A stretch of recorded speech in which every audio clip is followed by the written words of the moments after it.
Mary Wollstonecraft Shelley, née Godwin, the 30th of August 1797 to the 1st of February 1851, was an English novelist who wrote the Gothic novel Frankenstein, or the Modern Prometheus, 1818, which is considered an early example of science fiction. She also edited and promoted the works of her husband, the Romantic poet and philosopher Percy Bysshe Shelley. Her father was the political philosopher William Godwin and her mother was the philosopher and feminist activist Mary Wollstonecraft. Shelley's mother died less than a month after giving birth to her. She was raised by her father, who provided her with a rich if informal education, encouraging her to adhere to his own anarchist political theories. When she was 4, her father married a neighbour, Mary Jane Clairmont, with whom Shelley came to have a troubled relationship. In 1814, Shelley began a romance with one of her father's political followers, Percy Bysshe Shelley, who was already married. Together with her stepsister, Claire Clairmont, she and Percy left for France and travelled through Europe. Upon their return to England, Shelley was pregnant with Percy's child. Over the next 2 years, she and Percy faced ostracism, constant debt and the death of their prematurely born daughter. They married in late 1816, after the suicide of Percy Shelley's first wife, Harriet. In 1816, the couple and Mary's stepsister famously spent a summer with Lord Byron and John William Polidori near Geneva, Switzerland, where Shelley conceived the idea for her novel Frankenstein. The Shelleys left Britain in 1818 for Italy, where their second and third children died before Shelley gave birth to her last and only surviving child, Percy Florence Shelley. In 1822, her husband drowned when his sailing boat sank during a storm near Viareggio. A year later, Shelley returned to England and from then on devoted herself to the upbringing of her son and a career as a professional author. The last decade of her life was dogged by illness, most likely caused by the brain tumor which killed her at age 53. Until the 1970s, Shelley was known mainly for her efforts to publish her husband's works and for her novel Frankenstein, which remains widely read and has inspired many theatrical and film adaptations. Recent scholarship has yielded a more comprehensive view of Shelley's achievements. Scholars have shown increasing interest in her literary output, particularly in her novels, which include the historical novels Valperga, 1823, and Perkin Warbeck, 1830, the apocalyptic novel The Last Man, 1826, and her final 2 novels, L'Adore, 1835, and Faulkner, 1837. Studies of her lesser-known works, such as the travel book Rambles in Germany and Italy, 1844, and the biographical articles for Dionysius Lardner's Cabinet Cyclopedia, 1829–1846, support the growing view that Shelley remained a political radical throughout her life. Shelley's works often argue that cooperation and sympathy, particularly as practiced by women in the family, were the ways to reform civil society. This view was a direct challenge to the individualistic romantic ethos promoted by Percy Shelley and the Enlightenment political theories articulated by her father, William Godwin.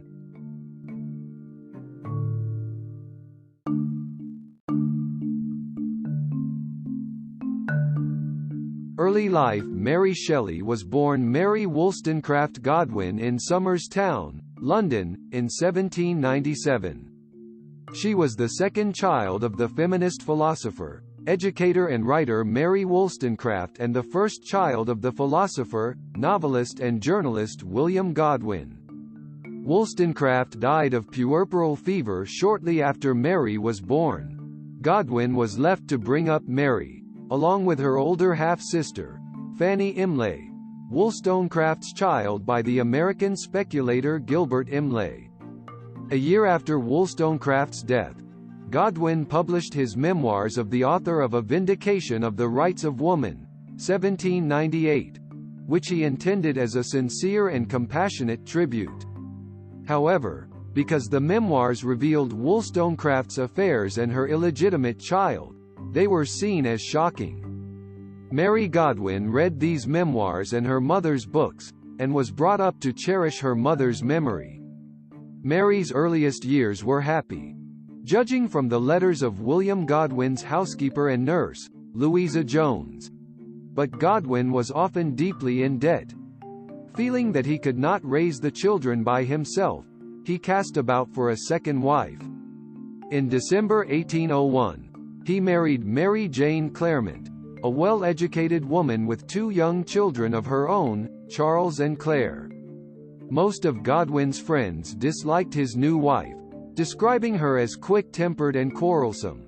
But Godwin was devoted to her, and the marriage was a success. Mary Godwin, on the other hand, came to detest her stepmother. William Godwin's 19th-century biographer Charles Kegan Paul later suggested that Mrs. Godwin had favored her own children over those of Mary Wollstonecraft.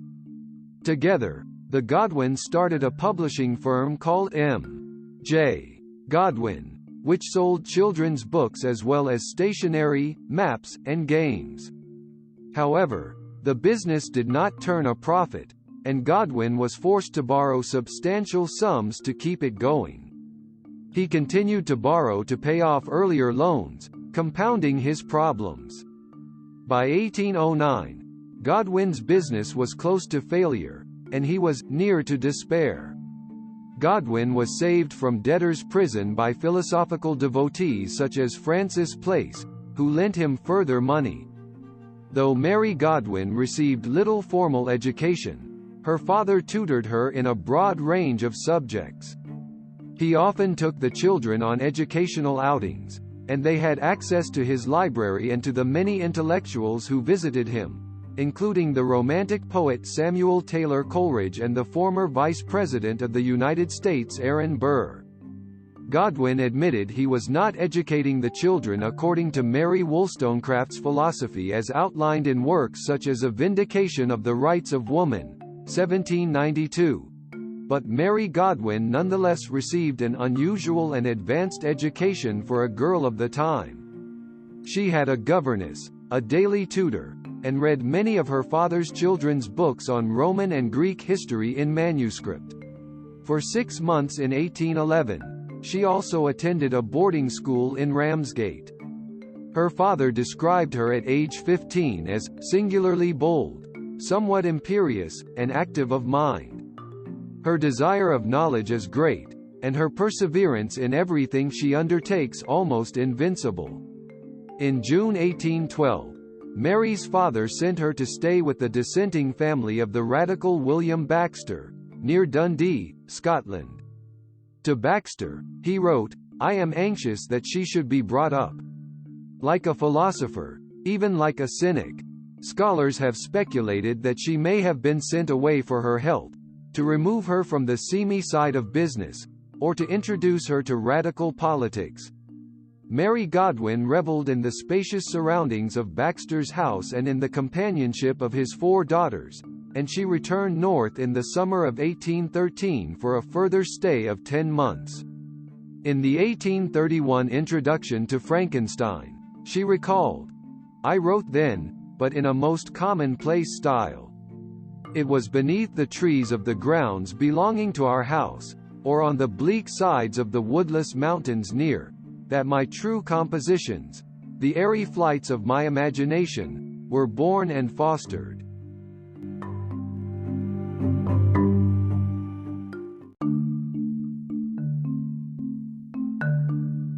Percy Bysshe Shelley. Mary Godwin may have first met the radical poet-philosopher Percy Bysshe Shelley in the interval between her 2 stays in Scotland. By the time she returned home for a second time on 30 March 1814, Percy Shelley had become estranged from his wife and was regularly visiting Godwin, whom he had agreed to bail out of debt. Percy Shelley's radicalism, particularly his economic views, which he had imbibed from William Godwin's Political Justice, 1793, had alienated him from his wealthy aristocratic family. They wanted him to follow traditional models of the landed aristocracy, and he wanted to donate large amounts of the family's money to schemes intended to help the disadvantaged. Percy Shelley therefore had difficulty gaining access to money until he inherited his estate, because his family did not want him wasting it on projects of political justice. After several months of promises, Shelley announced that he either could not or would not pay off all of Godwin's debts. Godwin was angry and felt betrayed. Mary and Percy began meeting each other secretly at her mother Mary Wollstonecraft's grave in the churchyard of St. Pancras Old Church, and they fell in love. She was 16, and he was 21. On the 26th of June 1814, Shelley and Godwin declared their love for one another as Shelley announced he could not hide his ardent passion, leading her in a sublime and rapturous moment to say she felt the same way. On either that day or the next, Godwin lost her virginity to Shelley, which tradition claims happened in the churchyard. Godwin described herself as attracted to Shelley's wild, intellectual, unearthly looks. To Mary's dismay, her father disapproved, and tried to thwart the relationship and salvage the spotless fame of his daughter. At about the same time, Mary's father learned of Shelley's inability to pay off the father's debts. Mary, who later wrote of "my excessive and romantic attachment to my father," was confused. She saw Percy Shelley as an embodiment of her parents' liberal and reformist ideas of the 1790s, particularly Godwin's view that marriage was a repressive monopoly, which he had argued in his 1793 edition of Political Justice but later retracted. On 28 July 1814, the couple eloped and secretly left for France, taking Mary's stepsister, Claire Clairmont, with them. After convincing Mary Jane Godwin, who had pursued them to Calais, that they did not wish to return, the trio traveled to Paris, and then, by donkey, mule, carriage, and foot, through a France recently ravaged by war, to Switzerland. It was acting in a novel, being an incarnate romance, Mary Shelley recalled in 1826. Godwin wrote about France in 1814. The distress of the inhabitants, whose houses had been burned, their cattle killed and all their wealth destroyed, has given a sting to my detestation of war. As they traveled, Mary and Percy read works by Mary Wollstonecraft and others, kept a joint journal, and continued their own writing. At Lucerne, lack of money forced the three to turn back. They traveled down the Rhine and by land to the Dutch port of Maaslaus, arriving at Gravesend, Kent, on 13 September 1814. Godwin in England was fraught with complications, some of which she had not foreseen. Either before or during the journey, she had become pregnant. She and Percy now found themselves penniless, and, to Mary's genuine surprise, her father refused to have anything to do with her. The couple moved with Claire into lodgings at Somers Town, and later, Nelson Square. They maintained their intense program of reading and writing, and entertained Percy Shelley's friends, such as Thomas Jefferson Hogg and the writer Thomas Love Peacock. Percy Shelley sometimes left home for short periods to dodge creditors. The couple's distraught letters reveal their pain at these separations. Pregnant and often ill, Mary Godwin had to cope with Percy's joy at the birth of his son by Harriet Shelley in late 1814 and his constant outings with Claire Clairmont. Shelley and Clairmont were almost certainly lovers, which caused much jealousy on Godwin's part. Shelley greatly offended Godwin at one point when during a walk in the French countryside he suggested that they both take the plunge into a stream naked as it offended her principles. She was partly consoled by the visits of Hogg, whom she disliked at first but soon considered a close friend. Percy Shelley seems to have wanted Mary Godwin and Hogg to become lovers. Mary did not dismiss the idea, since in principle she believed in free love. In practice, however, She loved only Percy Shelley and seems to have ventured no further than flirting with Hogg. On the 22nd of February 1815, she gave birth to a 2 months premature baby girl, who was not expected to survive. On the 6th of March, she wrote to Hogg, "My dearest Hogg, my baby is dead. Will you come to see me as soon as you can? I wish to see you. It was perfectly well when I went to bed.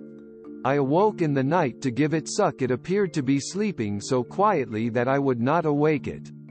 It was dead then, but we did not find that out till morning. From its appearance it evidently died of convulsions. Will you come? You are so calm a creature, and Shelley is afraid of a fever from the milk, for I am no longer a mother now." The loss of her child induced acute depression in Mary Godwin, who was haunted by visions of the baby. But she conceived again and had recovered by the summer.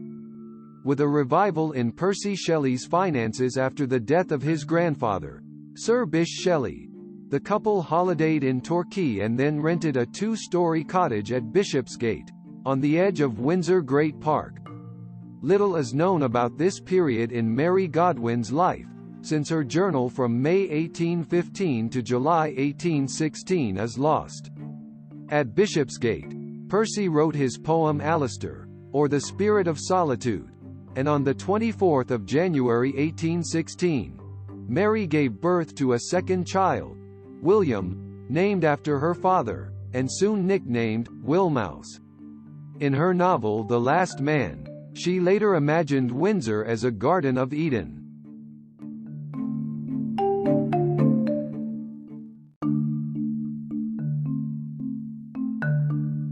Lake Geneva and Frankenstein. In May 1816, Mary Godwin, Percy Shelley, and their son travelled to Geneva with Claire Clairmont. They planned to spend the summer with the poet Lord Byron, whose recent affair with Claire had left her pregnant. In History of a 6 weeks tour through a part of France, Switzerland, Germany and Holland, 1817, she describes the particularly desolate landscape in crossing from France into Switzerland. The party arrived at Geneva on the 14th of May 1816, where Mary called herself Mrs. Shelley. Byron joined them on the 25th of May, with his young physician, John William Polidori, and rented the Villa Diodati, close to Lake Geneva at the village of Colony. Percy Shelley rented a smaller building called Maison Chapuis on the waterfront nearby. They spent their time writing, boating on the lake, and talking late into the night. It proved a wet, ungenial summer. Mary Shelley remembered in 1831, "An incessant rain often confined us for days to the house, sitting around a log fire at Byron's villa. The company amused themselves with German ghost stories, which prompted Byron to propose that they each write a ghost story. Unable to think of a story, young Mary Godwin became anxious.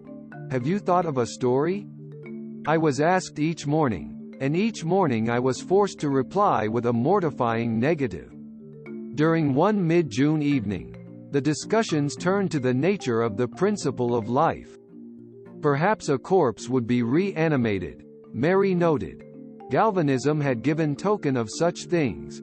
It was after midnight before they retired, and unable to sleep, she became possessed by her imagination as she beheld the grim terrors of her waking dream. Her ghost story. I saw the pale student of unhallowed arts kneeling beside the thing he had put together.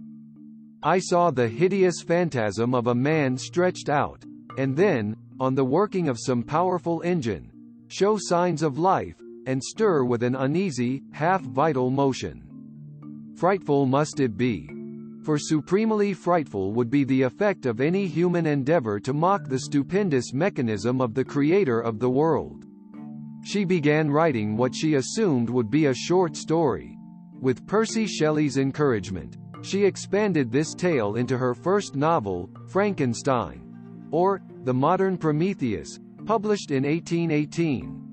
She later described that summer in Switzerland as the moment when I first stepped out from childhood into life.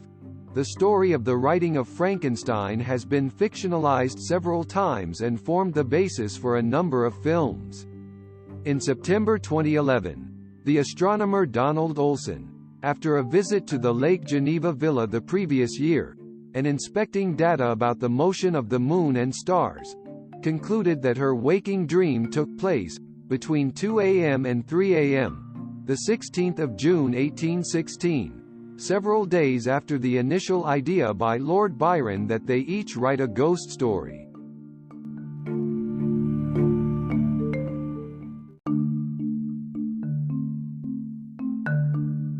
Authorship of Frankenstein. While her husband Percy encouraged her writing, the extent of Percy's contribution to the novel is unknown and has been argued over by readers and critics. Mary Shelley wrote, "I certainly did not owe the suggestion of one incident, nor scarcely of one train of feeling, to my husband, and yet but for his incitement, it would never have taken the form in which it was presented to the world." She wrote that the preface to the first edition was Percy's work, as far as I can recollect. There are differences in the 1818, 1823 and 1831 editions, which have been attributed to Percy's editing. James Rieger concluded Percy's assistance at every point in the book's manufacture was so extensive that one hardly knows whether to regard him as editor or minor collaborator, while Anne K. Miller later argued Percy only made many technical corrections and several times clarified the narrative and thematic continuity of the text. Charles E. Robinson, editor of a facsimile edition of the Frankenstein manuscripts, concluded that Percy's contributions to the book were no more than what most publishers' editors have provided new, or old, authors or, in fact, what colleagues have provided to each other after reading each other's works in progress. Writing on the 200th anniversary of Frankenstein, literary scholar and poet Fiona Sampson asked, "Why hasn't Mary Shelley gotten the respect she deserves?" She noted that, in recent years Percy's corrections, visible in the Frankenstein notebooks held at the Bodleian Library in Oxford, have been seized on as evidence that he must have at least co-authored the novel. In fact, when I examined the notebooks myself, I realized that Percy did rather less than any line editor working in publishing today.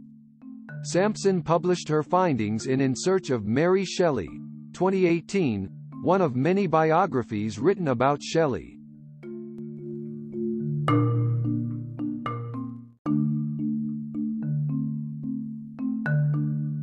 Bath and Marlowe. On their return to England in September, Mary and Percy moved, with Claire Clairmont, who took lodgings nearby, to Bath, where they hoped to keep Claire's pregnancy secret. At Colony, Mary Godwin had received 2 letters from her half-sister, Fanny Imlay, who alluded to her unhappy life.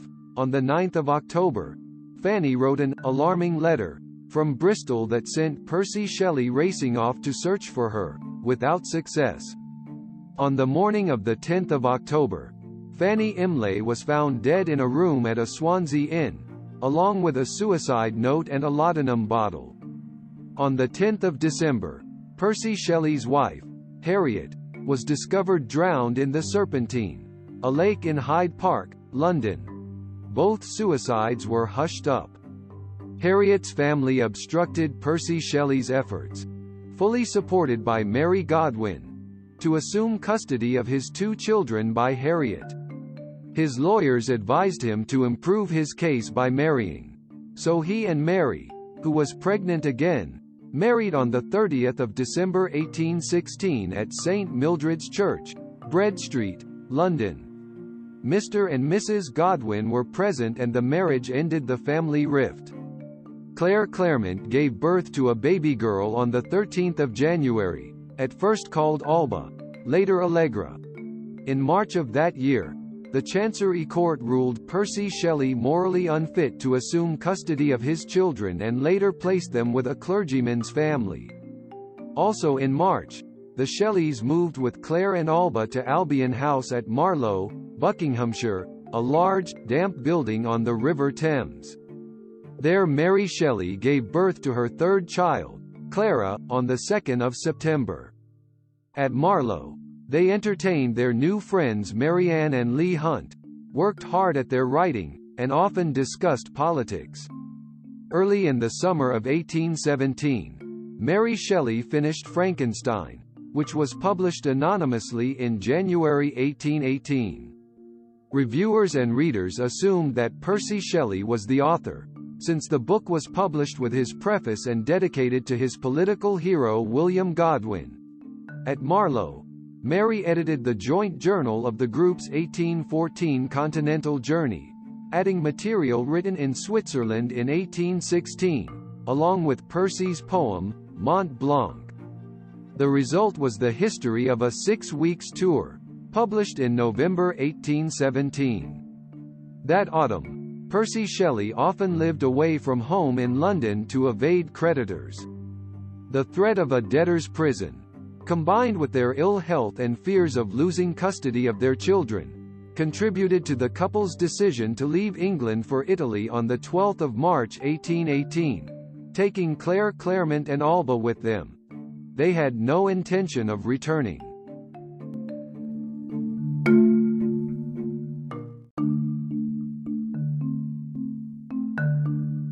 Italy. One of the party's first tasks on arriving in Italy was to hand Alba over to Byron, who was living in Venice. He had agreed to raise her so long as Claire had nothing more to do with her. The Shelleys then embarked on a roving existence, never settling in any one place for long. Along the way, they accumulated a circle of friends and acquaintances who often moved with them. The couple devoted their time to writing, reading, learning, sightseeing, and socializing. The Italian adventure was, however, blighted for Mary Shelley by the deaths of both her children, Clara, in September 1818 in Venice, and William, in June 1819 in Rome. These losses left her in a deep depression that isolated her from Percy Shelley, who wrote in his notebook, "My dearest Mary, wherefore hast thou gone, and left me in this dreary world alone? Thy form is here indeed, a lovely one, but thou art fled, gone down a dreary road that leads to sorrow's most obscure abode. For thine own sake I cannot follow thee, do thou return for mine." For a time, Mary Shelley found comfort only in her writing. The birth of her fourth child, Percy Florence, on 12 November 1819, finally lifted her spirits, though she nursed the memory of her lost children till the end of her life. Italy provided the Shelleys, Byron, and other exiles with a political freedom unattainable at home. Despite its associations with personal loss, Italy became for Mary Shelley a country which memory painted as paradise. Their Italian years were a time of intense intellectual and creative activity for both Shelleys. While Percy composed a series of major poems, Mary wrote the novel Matilda, the historical novel Valperga, and the plays Proserpine and Midas. Mary wrote Valperga to help alleviate her father's financial difficulties, as Percy refused to assist him further. She was often physically ill, however, and prone to depressions. She also had to cope with Percy's interest in other women, such as Sophia Stacey, Amelia Viviani, and Jane Williams.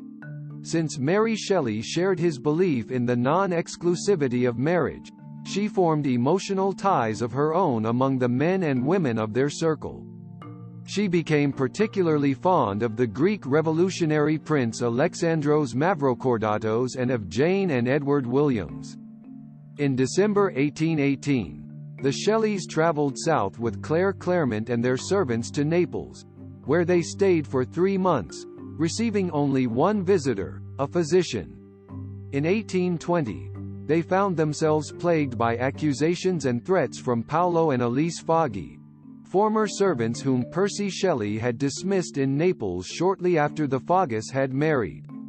The pair revealed that on 27 February 1819 in Naples, Percy Shelley had registered as his child by Mary Shelley a 2-month-old baby girl named Elena Adelaide Shelley.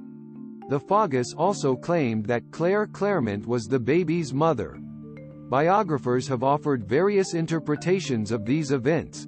That Percy Shelley decided to adopt a local child. That the baby was his by Elise, Claire, or an unknown woman. Or that she was Elise's by Byron.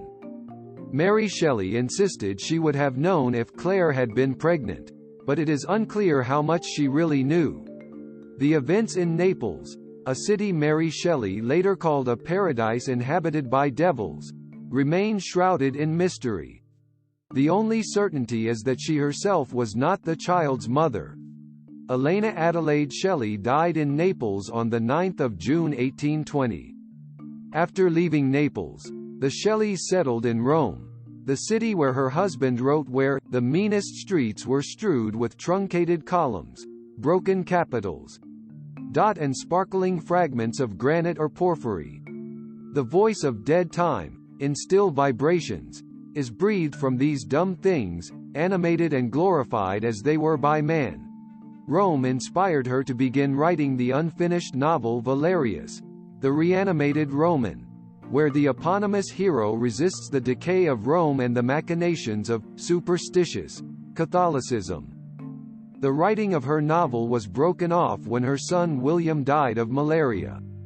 Shelley bitterly commented that she had come to Italy to improve her husband's health, and instead the Italian climate had just killed her 2 children, leading her to write, "May you, my dear Marianne, never know what it is to lose 2 only and lovely children in 1 year, to watch their dying moments, and then at last to be left childless and forever miserable. To deal with her grief." Shelley wrote the novella The Fields of Fancy, which became Matilda, dealing with a young woman whose beauty inspired incestuous love in her father, who ultimately commits suicide to stop himself from acting on his passion for his daughter, while she spends the rest of her life full of despair about the unnatural love I had inspired. The novella offered a feminist critique of a patriarchal society as Matilda is punished in the afterlife, though she did nothing to encourage her father's feelings. In the summer of 1822, a pregnant Mary moved with Percy, Claire, and Edward and Jane Williams to the isolated Villa Magni, at the sea's edge near the hamlet of San Terenzo in the Bay of Lerici. Once they were settled in, Percy broke the evil news to Claire that her daughter Allegra had died of typhus in a convent at Bagnacavallo. Mary Shelley was distracted and unhappy in the cramped and remote Villa Magni, which she came to regard as a dungeon. On the 16th of June, she miscarried, losing so much blood that she nearly died. Rather than wait for a doctor, Percy sat her in a bath of ice to staunch the bleeding, an act the doctor later told him saved her life. All was not well between the couple that summer, however, and Percy spent more time with Jane Williams than with his depressed and debilitated wife. Much of the short poetry Shelley wrote at San Terenzo involved Jane rather than Mary. The coast offered Percy Shelley and Edward Williams the chance to enjoy their perfect plaything for the summer, a new sailing boat. The boat had been designed by Daniel Roberts and Edward Trelawney, an admirer of Byron's who had joined the party in January 1822. On 1 July 1822, Percy Shelley, Edward Ellerker Williams, and Captain Daniel Roberts sailed south down the coast to Livorno. There Percy Shelley discussed with Byron and Leigh Hunt the launch of a radical magazine called The Liberal. On 8 July, he and Edward Williams set out on the return journey to Lerici with their 18-year-old boat boy, Charles Vivian. They never reached their destination. A letter arrived at Villa Magni from Hunt to Percy Shelley, dated 8 July, saying, "Pray write to tell us how you got home, for they say you had bad weather after you sailed Monday and we are anxious. The paper fell from me," Mary told a friend later. "I trembled all over." She and Jane Williams rushed desperately to Livorno and then to Pisa in the fading hope that their husbands were still alive. 10 days after the storm, 3 bodies washed up on the coast near Viareggio, midway between Livorno and Lerici. Trelawney, Byron, and Hunt cremated Percy Shelley's corpse on the beach at Viareggio.